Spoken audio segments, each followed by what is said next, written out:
Imagínense que había una vez un maestro en su clase, tenía un frasco de vidrio grandecito él, llenó el frasco de vidrio de piedras, piedras grandes.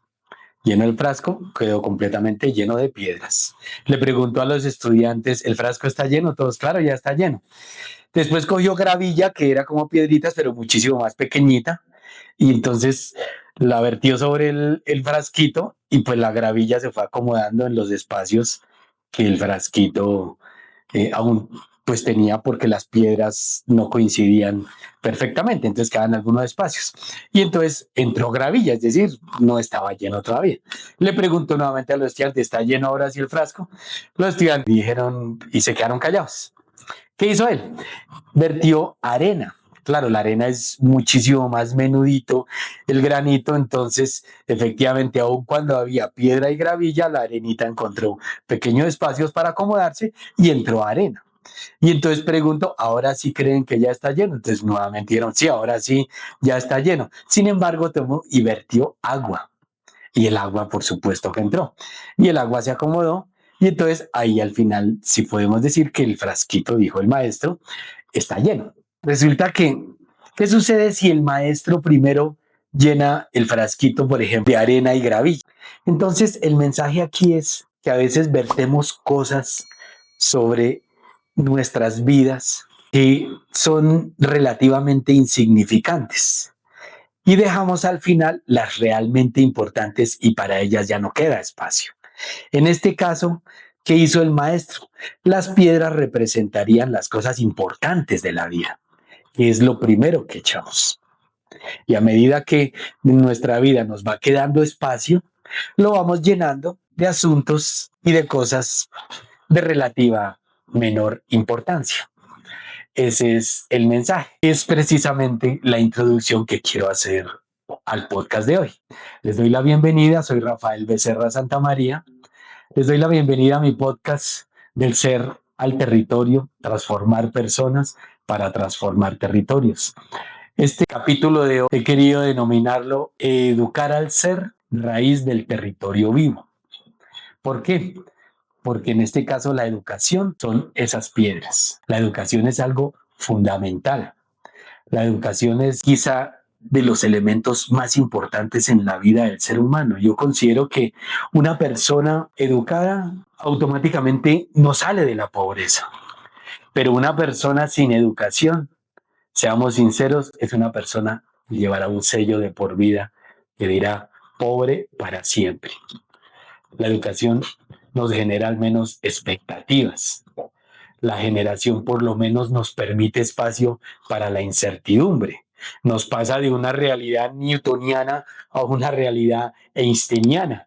La newtoniana es lineal, cero educación, cero futuro. La einsteiniana por lo menos dice, una acción de hoy me genera posibilidades diversas. Eso es el principio de la incertidumbre. Bueno, esa es la perspectiva con la que quiero que abordemos el tema de hoy.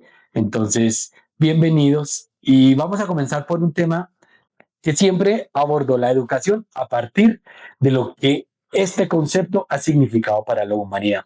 El concepto, ¿saben cuál es? El conocimiento. ¿Qué ha significado el conocimiento para la humanidad? Para que nosotros nos demos cuenta, Eva se acercó al árbol del conocimiento. Bueno, realmente no era al árbol del pecado, es al árbol del conocimiento. Incluso en la mitología griega, el fuego era asociado al conocimiento y tenía prohibido los dioses que permitieran que los hombres accedieran al fuego. En realidad es acceder al conocimiento. Hay mucha mitología en diferentes culturas que incluso nos demuestra cómo acceder al conocimiento es algo que termina siendo como que prohibido, porque es lo que más permite desarrollo en la humanidad, increíblemente. Fíjense que a los esclavos negros, por ejemplo, en Estados Unidos, era un delito educar a un esclavo. ¿Por qué? Porque en el fondo tenía una concepción de un estilo de vida invariable, justo y hasta divino, si se quiere. El esclavo tradicionalmente se le convenció que por disposición divina la vida es así. Yo soy amo y tú eres esclavo. Entonces, démonos cuenta lo que el conocimiento va significando para la humanidad. En el medioevo, que además el medioevo fue un ciclo de la vida humana, una etapa que se extendió bastante, que si uno lo analiza, decir 1000 años, desde Constantino más o menos del 450, 470, siglo V después de Cristo, al 1500, llamémoslo con el ocaso del Imperio Romano de Oriente. Entonces, para que nos demos cuenta que fueron 1000 años de oscurantismo. ¿Qué implicaciones tenía el oscurantismo? En el oscurantismo se proscribió el conocimiento. Por ejemplo, se prohibía, claro, una época absolutamente diseñada y manejada, dirigida por el catolicismo. Estoy hablando de Occidente, ¿no? Europa, y pues después tristemente trasladada después del siglo XVI, de principio del siglo XVI, a América, porque nosotros vivimos la Edad Media posterior a su finalización en Europa. Entonces, mientras que Europa estaba en pleno renacimiento, en América estamos iniciando el medioevo. Vuelvo al conocimiento. ¿Qué significó el conocimiento para que el medioevo tuviera su ocaso? Fíjense que hubo tres factores importantísimos por los cuales podemos hablar de un ocaso de la Edad Media. En la edad del planeta era plano, que había grandes abismos infinitos, dragones, y en donde la Tierra era el centro del universo. Galileo Galilei se atrevió a decir que no era así, inmediatamente le cayó la Inquisición. Entonces, démonos cuenta lo que implicaba el medioevo. Estaba proscrito, se proscribió el conocimiento y regía la existencia de los hombres era, repito, en Occidente, era la interpretación católica que se hacía de la Biblia, que estaba escrita en latín. Entonces, al final del siglo, a final del siglo XIV, principios del siglo XV, se sucedieron el fenómeno, entre muchos otros que podríamos mencionar, que tenían un común denominador. El primero fue la invención de la imprenta, el segundo la revolución luterana y el tercero el descubrimiento, o bueno, el desembarco de Colón en América. ¿No? Me parece odioso hablar del descubrimiento de América, el desembarco de Colón en América. Entonces, aun cuando ya los europeos habían venido. Pero eso, digamos que esos tres elementos tienen algo en común. Los tres tuvieron implicación con masificación del conocimiento. Si miramos, por ejemplo, la imprenta, pues, ¿qué significó la imprenta? Que se publicaron textos y que las personas accedieron multitudinariamente al conocimiento, es decir, a otras perspectivas. A partir de ahí, por ejemplo, la revolución de Martín Lutero, que el luteranismo, el protestantismo, que se protestó precisamente contra la interpretación unilateral de la Iglesia Católica sobre la Biblia, el haber traducido la Biblia a otros idiomas, especialmente al inglés, entonces permitió otra perspectiva. Tiene que ver con el conocimiento. El descubrimiento de América nos demostró que la Tierra era redonda, que no existían dragones, que no había un abismo infinito. Tiene que ver con el conocimiento. Entonces, fíjense que la apertura de la mente, la apertura del cerebro, de la mano del acceso al conocimiento, pues, ¿qué significó? El ocaso del medioevo y el comienzo del renacimiento, trasladarnos de una época teocentrista en donde el centro del universo era Dios a una época que se conoció más como el humanismo a raíz de tanto filósofo en donde puso como centro del universo al hombre, lo llamamos antropocentrismo. Entonces pasamos del teocentrismo al antropocentrismo gracias a qué? Gracias a la masificación del conocimiento. Démonos cuenta lo que el conocimiento ya ha representado para la historia de la humanidad. Voy a tomarme un tintico porque recordemos siempre, tengo que repetirlo, estamos en una conversación muy informal y yo estoy tomando un tintico, no sé ustedes qué estarán tomando.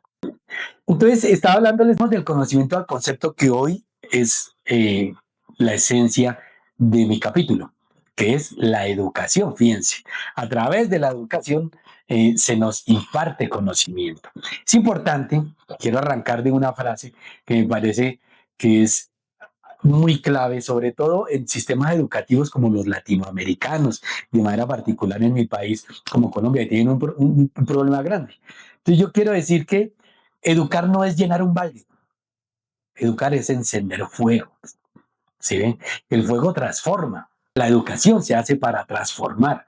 La educación debe convertirnos en personas ambiciosas, pero ambiciosas de conocimiento. Ahí sí recuerdo una anécdota de Aristóteles en la que un potencial aprendiz le dice: maestro, yo quiero tener el conocimiento que usted tiene. Lo toma fuertemente del cuello y le hunde la cabeza en el río y lo deja hasta que el muchacho pataleaba y pataleaba. Y cuando levantó, le dijo: ¿qué quería ansiosamente? Dijo: oxígeno. Y dijo: el día que usted quiera el conocimiento tan ansiosamente como quería ese oxígeno, ese día lo recibo aquí para que aprenda conmigo, para que aprendamos juntos. Entonces, así tiene que ser el conocimiento. Y para eso está como instrumento la educación. La educación tiene solo información. Nos olvidamos de la esencia nuestra. Nuestra esencia espiritual, racional, implica valores, implica reflexión, implica cuestionamiento, implica deseo por aprender más y deseo también por conocer perspectivas diversas. Eso es lo que debe procurar la educación en Colombia principalmente, pues en América Latina, pero principalmente en Colombia, porque el sistema educativo es pésimo y los indicadores además dan muestra de eso. Fíjense que la falta de educación ha convertido o ha hecho que la humanidad misma sea muy manipulable. En realidad la humanidad en general no necesariamente es conflictiva. Si analizamos las guerras son, eh, digamos, actos de barbarie que son ejecutados por jóvenes que ni siquiera se conocen, mientras que los que la provocaron están vestidos de corbata, a lo mejor tienen barriga, no tienen pelo, y una vez que haya 1 millón, 2 millones o 3 millones muertos, entonces llegan a un arreglo y se toman un whisky. Esas son las guerras.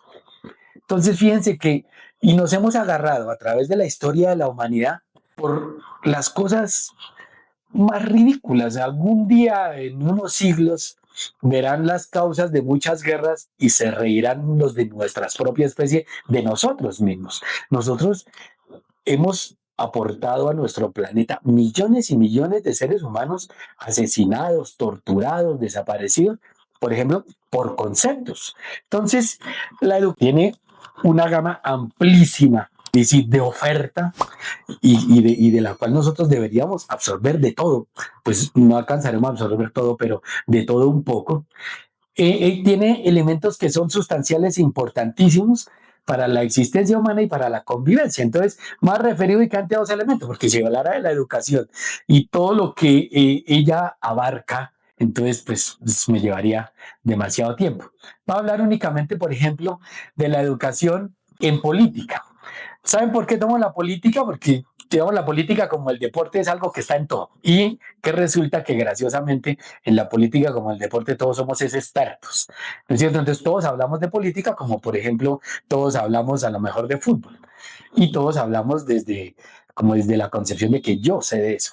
Resulta que por ejemplo en política históricamente nos hemos asesinado porque es dialéctica que nos han vendido por izquierda y por derecha.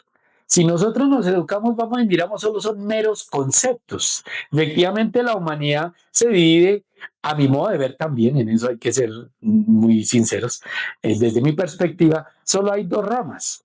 Una rama conservadora y una rama liberal. Fíjense que el concepto de izquierda y de derecha nació en un contexto previo a la Revolución Francesa, la reunión de la Asamblea Nacional Constituyente convocada por Luis XVI, en donde un sector de la población mayoritario no tenía participación política. Estamos hablando de la gleba, de los comerciantes, de los agricultores, de los artesanos, que no tenían participación política, porque participación política pues tenía el clero y la nobleza, y obviamente pues el rey. Entonces solo se les dijo: nosotros queremos participación y queremos transformar ciertas condiciones de existencia actual. Entonces Luis XVI convocó una reunión. De manera anecdótica, quienes pedían transformaciones estructurales, políticas, sociales y económicas quedaron sentados al lado izquierdo. Y quienes pedían que las cosas se dejaran tal cual estaban, con algunos pequeños matices, quedaron sentados al lado derecho.